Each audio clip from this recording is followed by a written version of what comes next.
Assalamualaikum warahmatullahi wabarakatuh.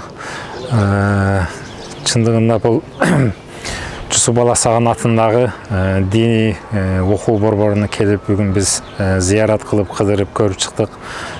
Чындыгында азыркы замандын талабына жооп бере турган окуу борбор болуп эсептелет деп ойлоймун. Себеби бул жерде бир гана окуу менен алек болбостон кошумча кол эмгек сабактары, мындайча жан жаныбарды кандай кароо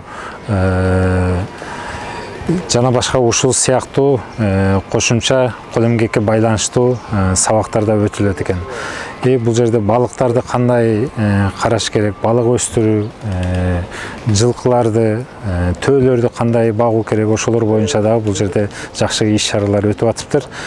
Чындыгында азыркы заманда балабызды бир жерге жибергенде ошол келгенче биз ойлонобуз. Балабыз кайда жүрөт, эмне кылып жүрөт деген ой биздин башыбызга келип тынчсызданабыз. Бул жерде эң биринчи адамга болгон пайдасы Алланы таанытуу. Эгерде бала Алланы тааныса, ал кайсыл жерде жүрбөсүн, кандай акыбалда болбосун, биздин ичибизде ага болгон тынчсыздануу болбойт.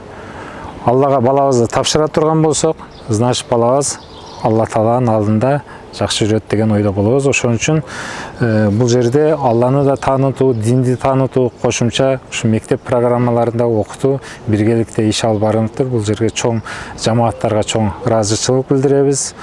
Баары ушу Кыргызстандын келечегине жакшы бир үлгү боло турган диний борборлор болуп эсептелет. Чоң рахмат, Алла ыраазы болсун баарыңыздарга.